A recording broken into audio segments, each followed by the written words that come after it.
John, put you in charge. Remind me to turn everything off when we're finished. So we're thankful to be here, thankful for God's Word. So we're going to begin there in Genesis chapter 29, verse 1, go through the end of the chapter. Jacob resumed his journey and went to the eastern country. He looked and saw a well in a field. 3 flocks of sheep were lying there beside it, because the sheep were watered from this well. But a large stone covered the opening of the well. The shepherds would roll the stone from the opening of the well and water the sheep when all the flocks were gathered there. Then they would return the stone to its place over the well's opening. Jacob asked the men at the well, "My brothers, where are you from?" "We're from Haran," they answered. "Do you know Laban's grandson Nahor?"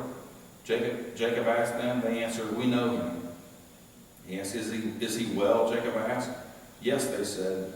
"And here is his daughter Rachel coming with the sheep." Then Jacob said, "Look, it is still broad daylight. It is not time for the animals to be gathered. Water the flock, then go out and let them graze." But they replied, "We can't until all the flock's been gathered and the stone is rolled from the well's opening. Then we will water the sheep." While he was still speaking with them, Rachel came with her father's sheep, for she was a shepherdess. As soon as Jacob saw his uncle Laban's daughter Rachel with his sheep, he went up and rolled the stone from the opening, watered his uncle Laban's sheep. Then Jacob kissed Rachel and wept loudly. He told Rachel that he was her father's relative, Rebekah's son. She ran and told her father. When Laban heard the news about his sister's son Jacob, he ran to meet him, hugged him, and kissed him. Then he took him to his house, and Jacob told him all that had happened. Laban said to him, "Yes, you are my flesh and blood." After Jacob had stayed with him a month, Laban said to him, "Just because you're my relative, should you work for me for nothing? Tell me what your wages should be." Now Laban had 2 daughters. The oldest one was named Leah, and the younger one named Rachel. Leah had tender eyes, but Rachel was shapely and beautiful. Jacob loved Rachel, so he asked Laban, "I'll work for you for 7 years for your younger daughter Rachel." Laban replied, "Better that I give her to you than some other man. Stay with me." So Jacob worked 7 years for Rachel, and they seemed like only a few days to him because of his love for her. Then Jacob said to Laban, "Since my time is complete, give me my wife so I can sleep with her." So Laban invited all the men of the place and sponsored a feast. That evening Laban took his daughter Leah and gave her to Jacob, and he slept with her. And Laban gave his slave Zilpah to his daughter Leah as her slave. When morning came, there was Leah. And so he said to Laban, "What is this that you have done to me? Wasn't it for Rachel that I worked for you? Why have you deceived me?"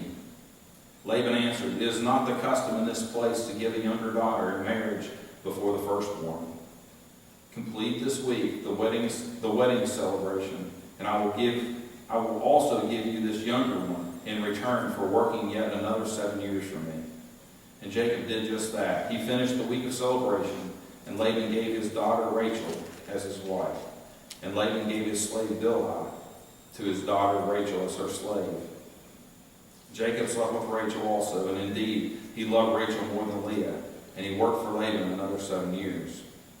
When the Lord saw that Leah was unloved, he opened her womb, but Rachel was unable to conceive. Leah conceived, gave birth to a son, and named him Reuben, for she said, "The Lord has seen my affliction. Surely my husband will love me now." She conceived again and gave birth to a son, and said, "The Lord heard that I am unloved, and has given me a son also." So she named him Simeon. She conceived again and gave birth to a son, and said, "At last my husband will become attached to me, because I have borne 3 sons for him." Therefore he was named Levi. And she conceived again and gave birth to a son, and said, This time I will praise the Lord. For she named him Judah. Then Leah stopped having children. So we come here to the book of Genesis chapter 29, and truly as you look at this, you kind of see that the tables kind of get turned on Jacob a little bit here. So we know that a couple chapters back, Pastor David, the last message that he gave us there, we saw that Jacob deceived Isaac, right? So we know that Jacob deceived Isaac for his blessing. Isaac was planning to bless planning to bless Esau, but through the help of his mother, Jacob was end up dressed up like Esau and brought the meal to him like Esau would have brought to Isaac, and Isaac blessed him instead. And this was a deception that caused Esau to want to kill his brother. He was planning to wait until his dad died, and at that point he was planning to kill his brother. He was terribly upset about this. So Isaac and Rebekah, they send Jacob away. So they send him on this trek here. He's going. They send him to a place called Padanaram to marry the daughter of Laban, is what she wanted, because Rebekah saw how bad it was that Esau was married to Canaanite women. She didn't want Jacob to do the same. So that was their command to him, was not to marry a Canaanite, but to go to the family of her family, basically go to her brother and marry into his family. This, if you remember, this wasn't a short trip. This was a 500-mile trek for him. Even though Rebekah told him to go up there for a few days, is what she said. I need you to go up there, Jacob, for a few days and find you a wife there. But this was a 500-mile trek. It was going to take a while. We know that from last week that on his way, he went about, as the crow flies, about 50 miles. I'm not certain how the roads went that day, but as the crow flies on the map, it looked like about 50 miles. He stopped there to rest because it was getting dark. He stopped there in a place that he later was called Luz at the time, but later he renamed it Bethel. He stops there to rest, and at that point he receives a revelation of God through a dream. God reveals himself to Jacob in this dream by the means of a ladder or stairway from earth, extended from earth unto heaven. He says as he looked upon this stairway in this dream, he saw angels ascending and descending upon it, and the Lord was there and spoke to him in this dream. There were several things that the Lord revealed to Jacob at this time, because if you really look at the life of Jacob, he really didn't have a life that showed or proved that he knew the Lord.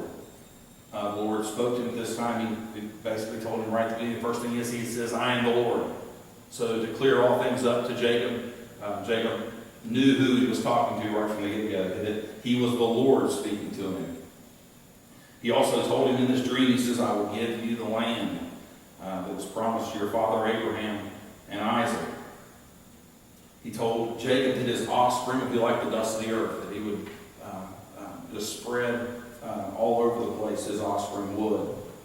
Also said that Jacob would be a blessing to all people. So through him and through his offspring, that he would be a blessing to all people. And you and I benefited from that. If you're a Christian, you benefited from that, because through the line, which we touched on today, through the line of Judah, several hundred years later, we had who came? Jesus, right? So Jesus came through this line as a blessing to all people. The Lord also told Jacob at this point, he says, I am with you. I am with you. You're not alone in this journey. You're not alone in this trek, this 500-mile trek. We talked a little bit. I mean, for you and I, just to jump in the car and drive 500 miles, it's a pretty good drive. There's places that we try not to go to, places people we try not to run into, because there are those out there that can cause us trouble. So this trek here, we need to understand this could be a tough trek for him without the Lord taking him through it and leading and guiding him through that. And we see as we look in today, he apparently didn't run into any issues as he went up there, because he went directly where he needed to go.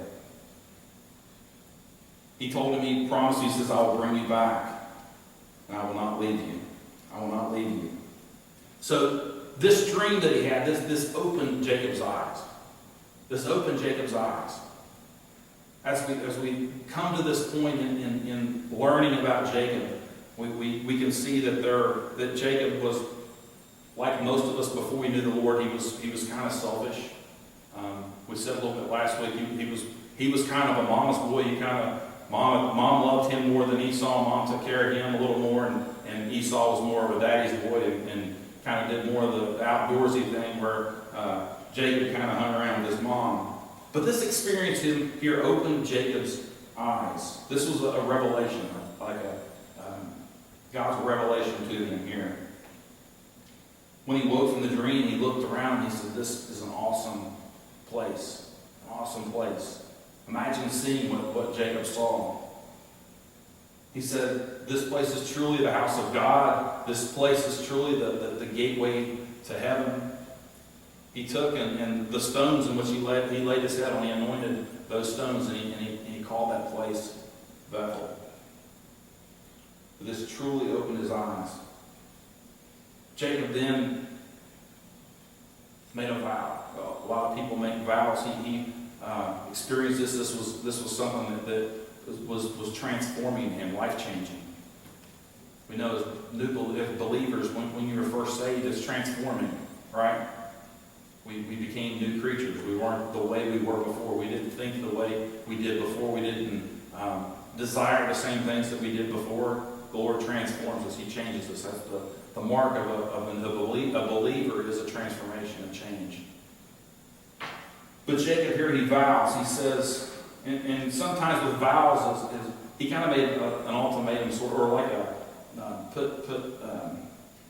basically said, so God, if you do these things, if you keep your promises, if you do these things, God, if you are truly with me, if you basically, he wanted to be taken care of on this, not this trip, but for the rest of his life. He said, God, if you take care of me, and you feed me, and you clothe me, and you return me safely like you say, if you do these things that you say you'll do, then you're the Lord, you'll be my Lord. You're the Lord my God. And that was the basically what he said. So God, if you do these things in what you say, then you're definitely the Lord my God.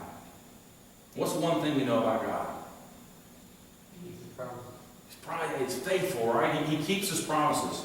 God cannot lie. So we know that God is going to take care of him.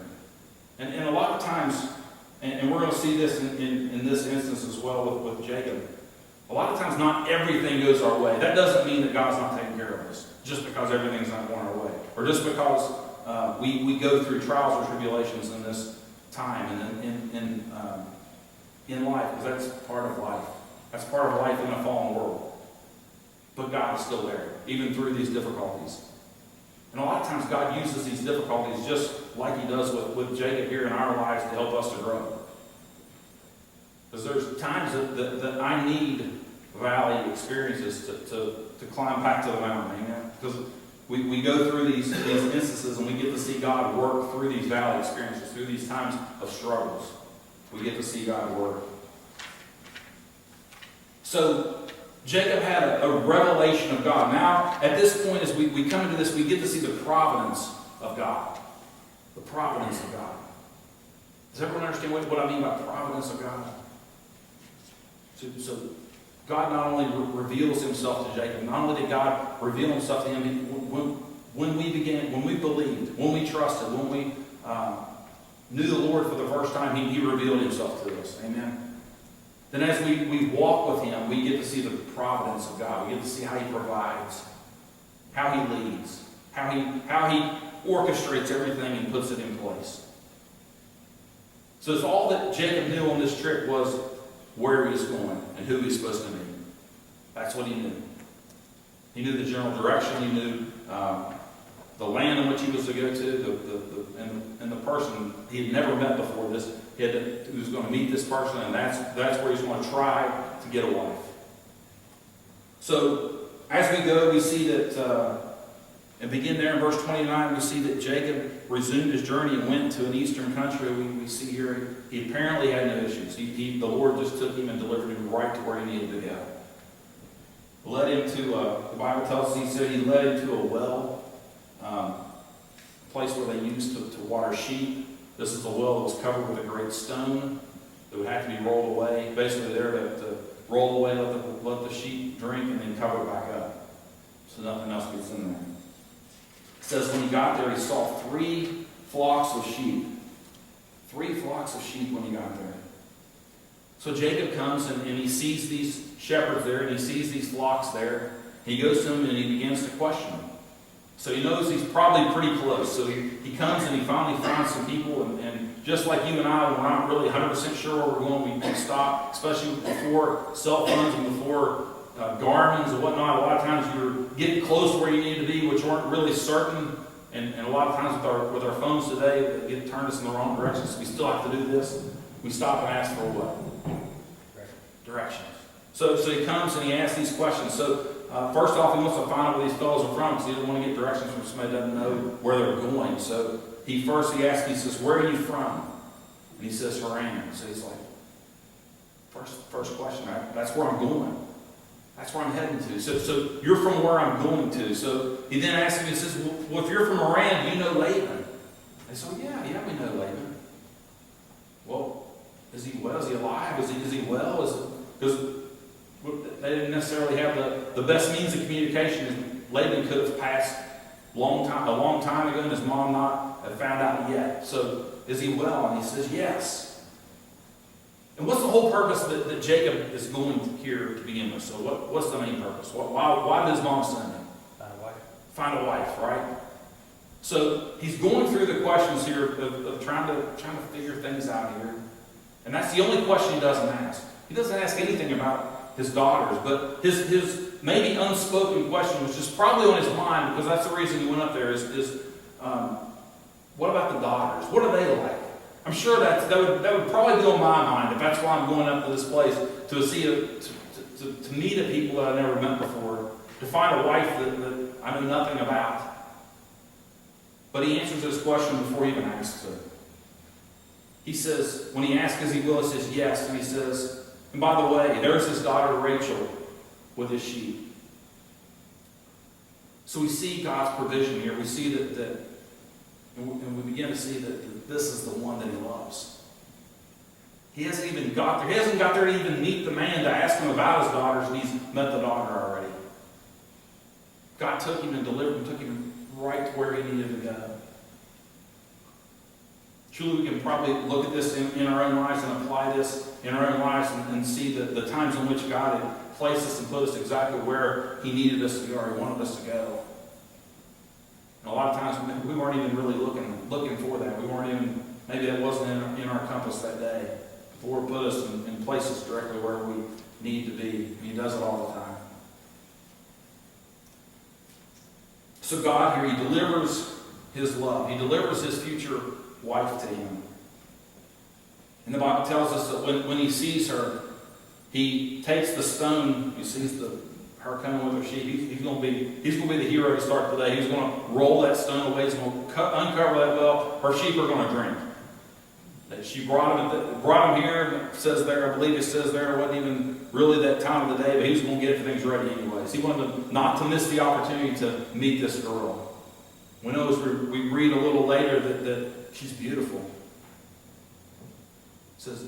She says shapely, beautiful. This is one he's very attracted to physically. So he rolls the stone away, waters the sheep. It says, the Bible tells us that he comes in and he kisses Rachel. And we find out here that he was overwhelmed. It says that he kissed her and then wept.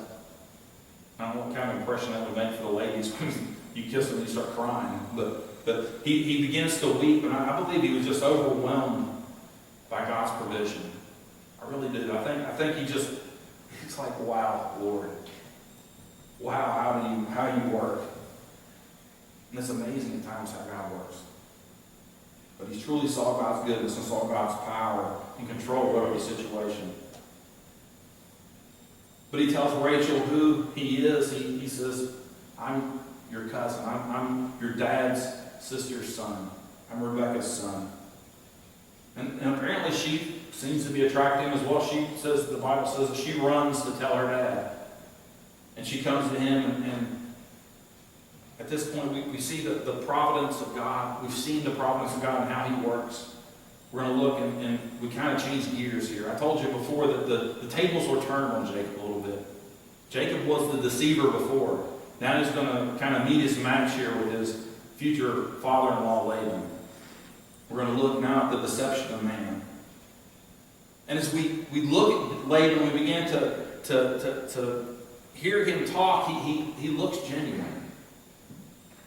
And sometimes we can put our trust and put our faith in a man that can be deceptive. It can cause some issues for us, just like it did Jacob here.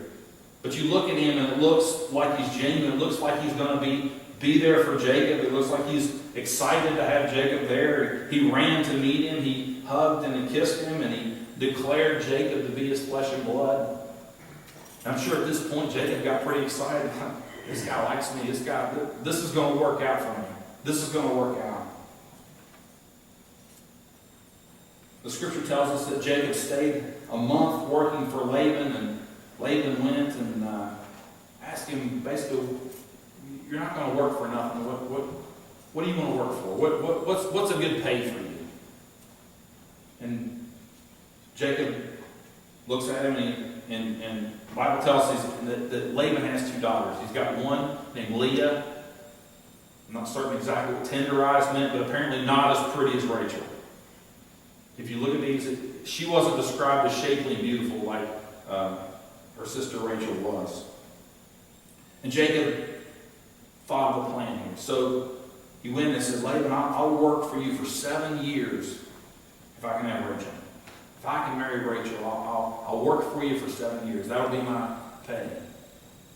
And Laban agreed. Now, if you look back in verse 13 there, the Bible tells us that Jacob told Laban all that had happened. So Laban was informed. I'm sure he told him about not only the plan of his mom and dad, but I'm sure he told him of the dream as well. I'm sure he explained to him God's blessings for him. And I believe, especially as you read further, you'll see this, that God blessed Laban through Jacob.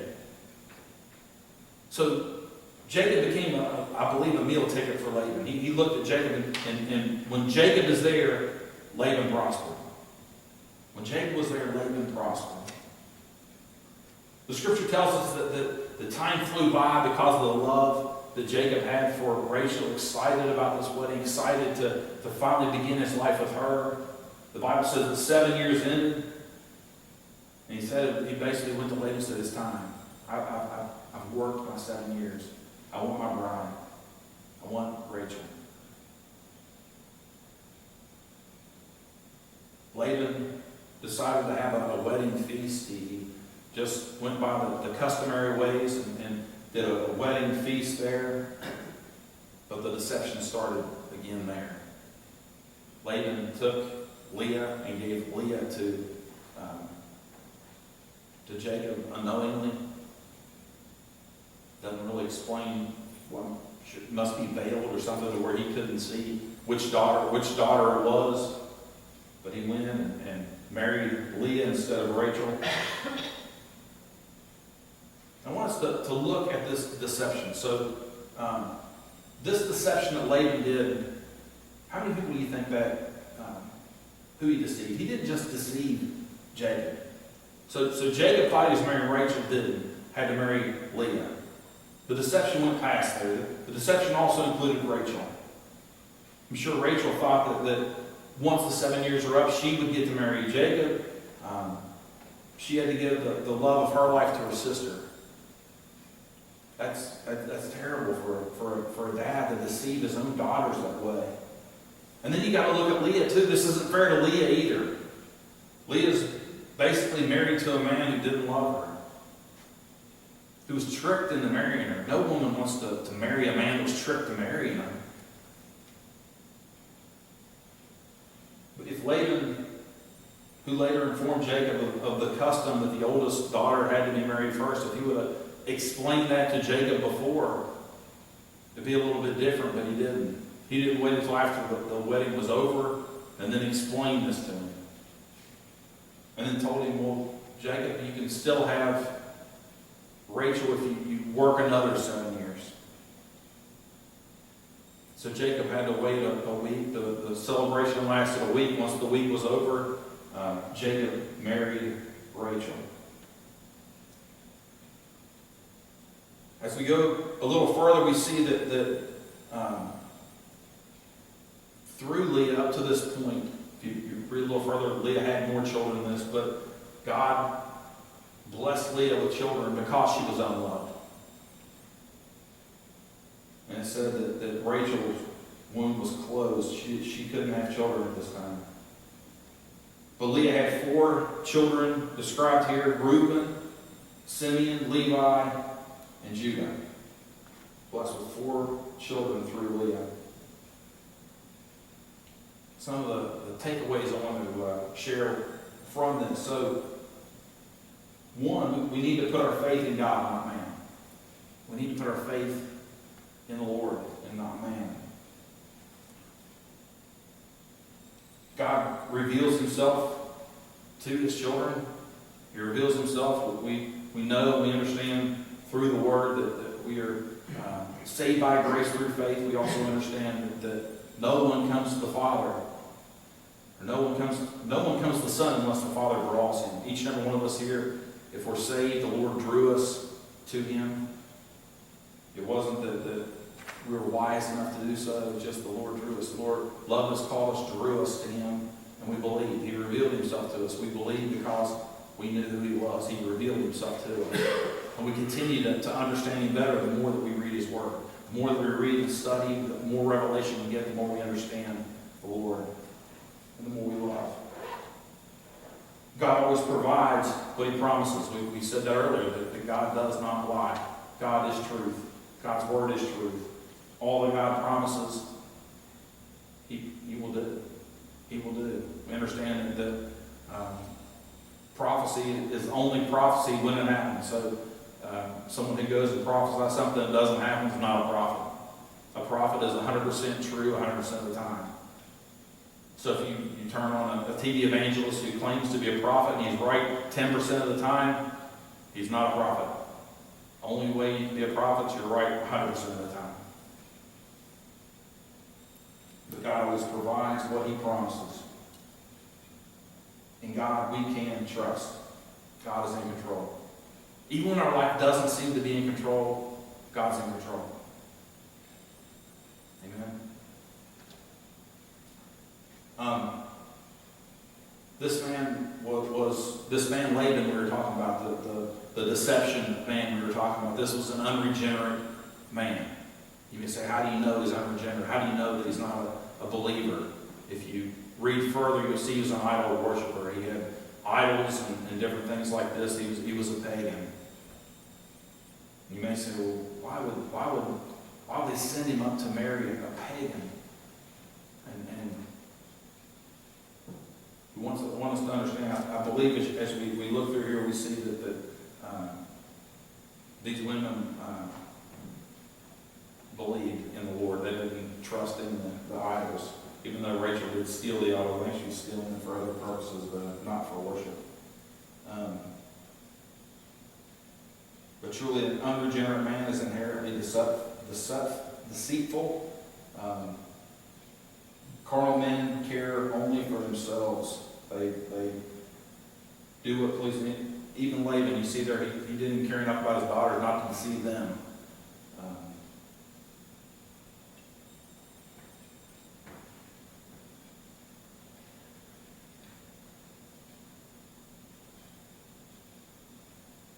That's basically all we got tonight. Does anyone have anything they want to share or anything to add?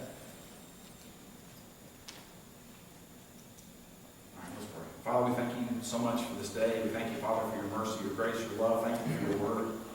Just pray that you just continue to teach us, guide us, and direct us, Lord, through it. We pray for all the requests that we're given, Father. I know you know each and every one. Just pray, God, that you help us, Lord, to be a greater light into the world. Help us, Father, to go out in the world and to preach the gospel to every soul we run into, come into contact with, Lord. Help us, Father, to live your word, Lord, through the world around us, and just pray that you see souls saved. Ask you, Father, to help us to learn from this today, Lord, to put our total trust in you, Lord, and your provision, because you will provide, Lord. We pray, God, for anyone here that doesn't know you and the pardon and forgiveness of sin, Lord, that you just reveal yourself to them. Open their hearts, Father, to you, that they may believe and trust you as Lord. And I just ask you, God, to help us, Lord, to if we're going through difficult times, Lord, to understand and to know, Lord, that you're in control through all things. Father, we love you. We praise you. Thank you in all things in Jesus' name. Amen. Let's give us song.